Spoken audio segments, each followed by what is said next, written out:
Hi everybody, Levi Clay here, and I'm back again to do another Reading 101 video. This time we're going to be looking at a riff from I, the Creator by the band Monuments. Big fan of Monuments, really like John Browne's playing. I think he's a shining light in the scene of metal. So if you're unfamiliar with those guys, go and check them out now. So the concept of Reading 101, very, very simple. We're learning to play something, not by listening. We're learning to read the rhythmic notation to help us get a better understanding of how to write music down. If you can read music and understand what it's going to sound like, then you'll have a much better idea of what music is going to look like when you hear it. And that's kind of important if you transcribe music or write music down. So, I should also just say apologies for what I'm wearing. It's a beautiful summer's day here, and that's made me want to dress like a 16-year-old boy. I'm a 30-year-old man dressed like a 16-year-old boy, but that's how it is. So, yeah, actually, you know what? Why don't I cut in a clip of what we're going to learn? There will be animated tab on this, but then we're going to come back and worry more about learning to read it. So that's going to sound something like this.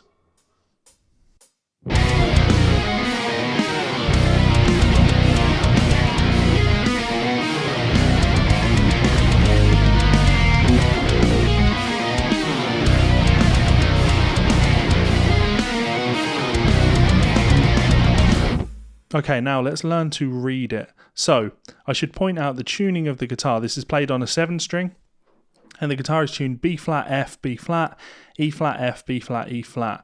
This is a kind of variation on dadgad tuning. If B flat, F, B flat, E flat, F, B flat was put into D, you would have D, A, D, G, A, D.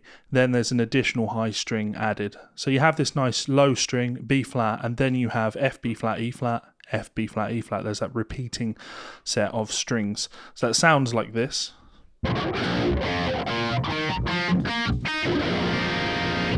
It's an interesting tuning, and John Browne is very fond of it. And this actually gives us an even better idea of why Reading 101 is a useful or important thing to look at. Because when it comes to reading the notation for this, because of the tuning we're in, we have a big problem.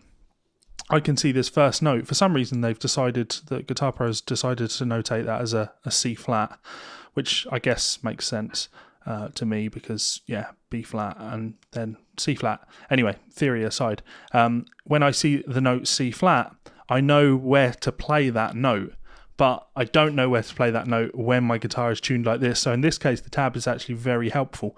But if we got rid of the notation altogether, the tab doesn't tell us enough. So what we're going to do is we're going to break this down section by section and learn to read the rhythm.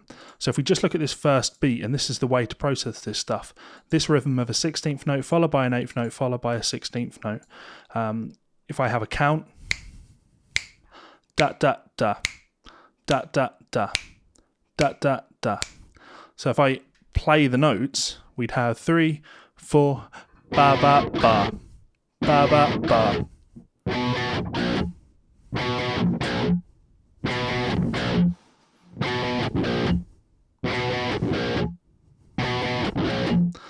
Now, when I look at this tapping phrase, what I can see is this happens on, it begins, it's straight 16th notes, this happens on the 3rd 16th note of beat 2, or halfway beat through beat 2. So, first I take a second just to look at what the notes are. So I can see that I'm tapping 17, pulling off to 5 and hammering 8, tapping 17 on the 6th string, pulling off to 5, hammer 6, 17, 5, slide down to 1, and then pull off to the open string. So first I'd get used to what that feels like.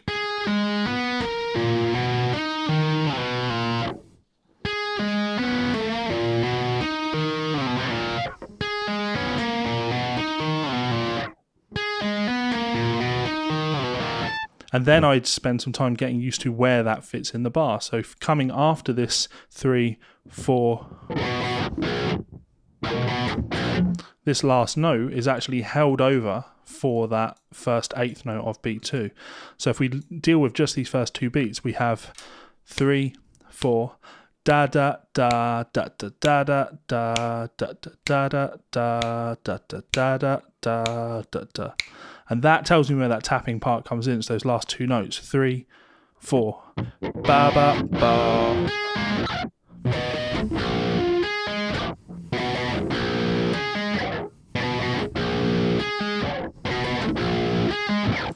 And now from there I can obviously play that tapping phrase and get it in time. 1, 2, 3, 4.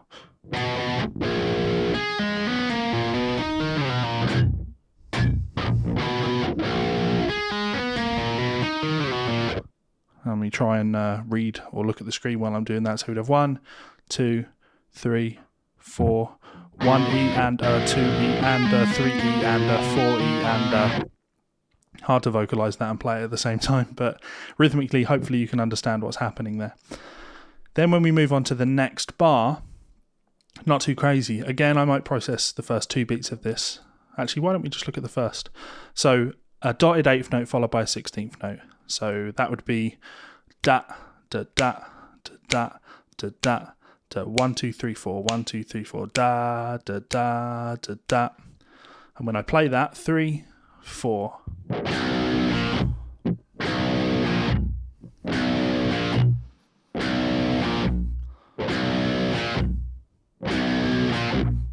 When we add in these consecutive 16th notes after that, 3, 4.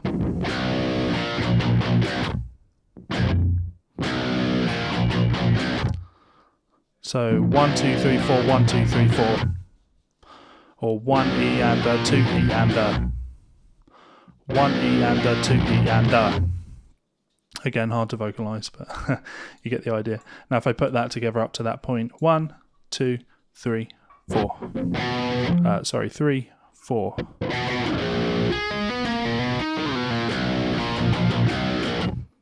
One, 2, 3, 4.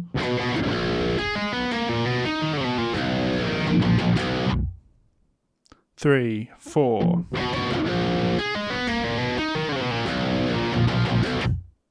So not too tricky. This first fret then ties over into the next beat, and we have that repeating 16th note, 8th note, 16th note, which if you were to go back would be da da da da da da da da da da da da da. So nothing happening on the first 16th note, it's tied over from before, and then a note played on the second 16th note and the last 16th note, and then that repeating rhythmic motif. It's kind of hard for me to count that, so I'm going to play it for you nice and slowly. I'm going to play this pickup note here actually, so we'd have this, I'll count it as though it's starting on beat 1, so 1, 2, 3, 4 E and 3, 4 E and it's really hard to count that in. 1, 2, 3, 4.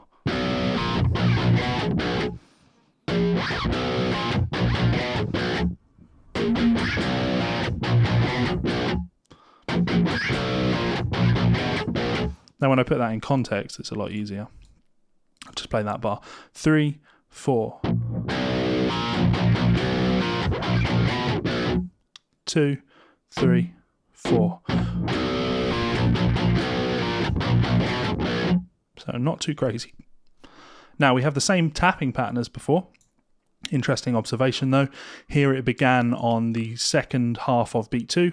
Here it begins on the second half of beat 1. So it's offsetting that rhythmic motif. It's something that we are familiar with in terms of melody, but slightly different in terms of how it's actually being played, or where it's being played, I should say. So we're carrying on this tie from before. Play the open string. 3.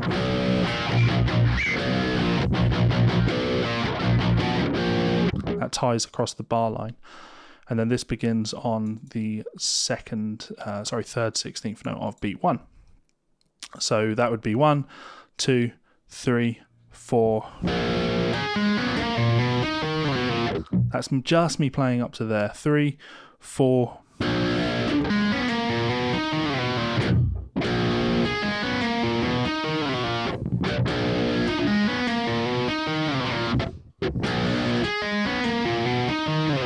So something we've played before.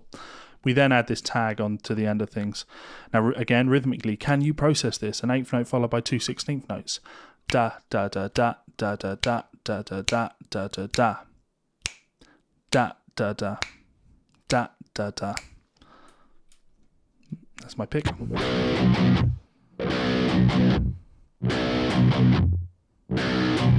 So if I just play the riff up to that point, so all of this, we'd have 1, 2, 3, 4.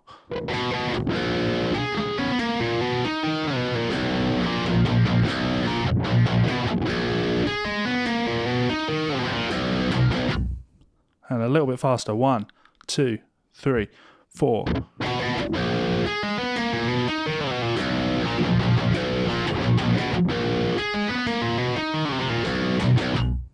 So, yeah. Now, the fun part. This is the part that I love about this riff. So, rhythmically, pick, slide, pick, pick, slide, pick, pick, pick. So we could just deal with these first 8 notes. 3, 4.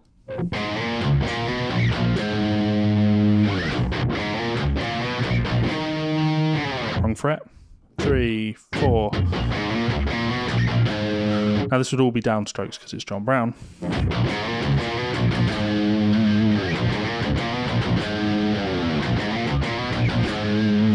Now I'm playing that note on the 10th fret using my second finger because I can see this chord that he then plays. 10th fret on the low string, 12th fret on the 5th string, 8th fret on the 4th string, and then open 2nd string. Nice chord.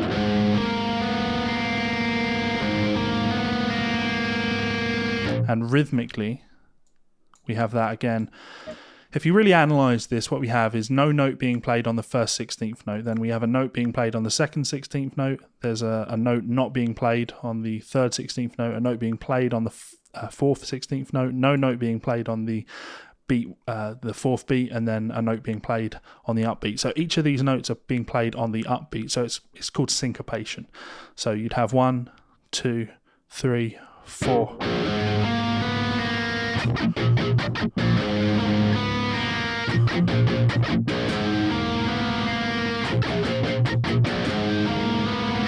Kind of fights the beat, which is really cool. And when I put that in context from here, 3, 4. Let's try and pick that note.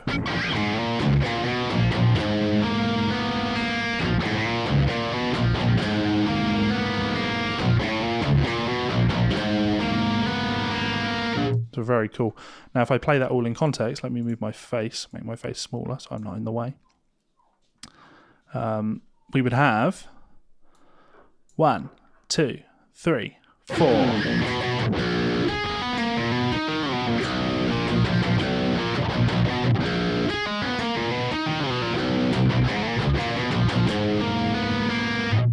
One more time, even faster. 1, 2, 3, 4.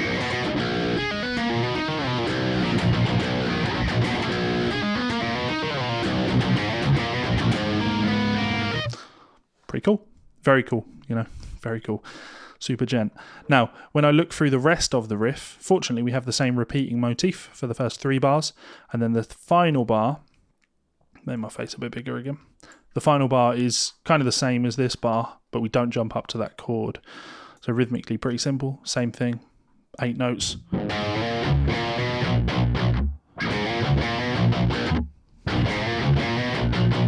And then one final note being played on the last 8th note.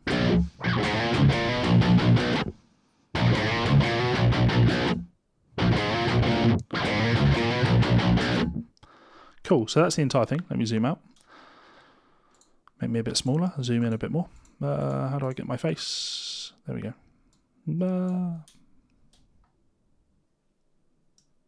So now if I read this entire thing, we'd have 1, 2, 3, 4.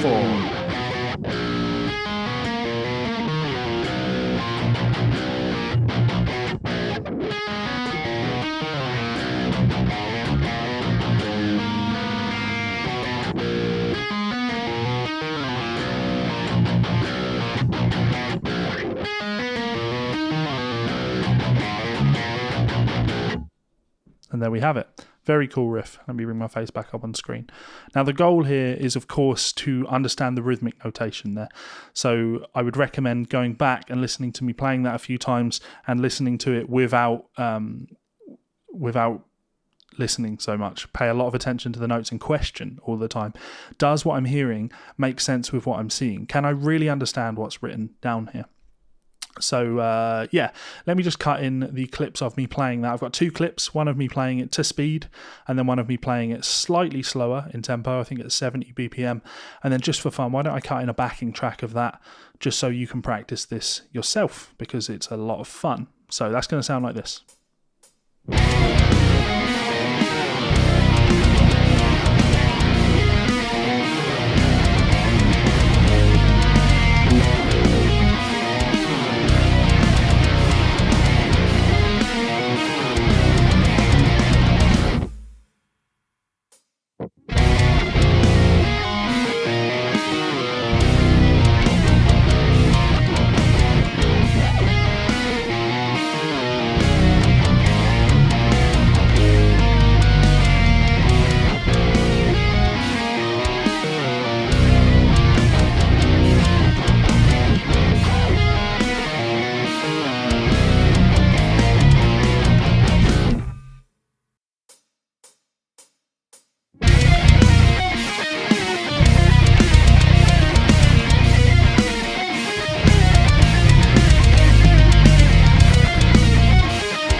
And there we have it, I the Creator by Monuments. Next we'll probably have to move into those chorus chords,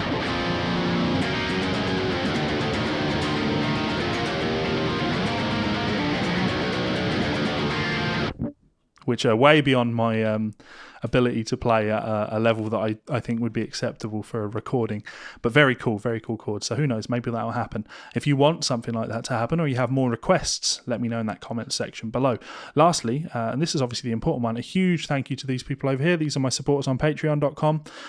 It's a double-edged sword, the Patreon thing. On the one hand, it means that I can justify taking more time out of work, transcribing work for people to make YouTube videos for you guys. But on the other hand, because these guys give me money, I also feel that I need to take even more time out to make loads of content, to make these people proud. So thank you very much, guys. I hope I am doing you proud. I hope you are happy with your continued support of me. You have made vast improvements in my video quality, and also just my general ethic to doing this thing. You make me want to get up and make YouTube videos for you guys. So if you would like to be like those people, please do check me out on Patreon. You can do so by clicking this button up here. You can subscribe by clicking this button down here, and you can check out 2 more videos here and here. One will be mine, and of course one will be John Browne of the band Monuments playing I the Creator. It's an old video, but it's well worth checking out because John has one of the most ferocious picking techniques in metal. So he's awesome. Go check him out. Let him know I sent you. Send him my love. All the love in the world, guys, and I will see you for another video soon. Bye.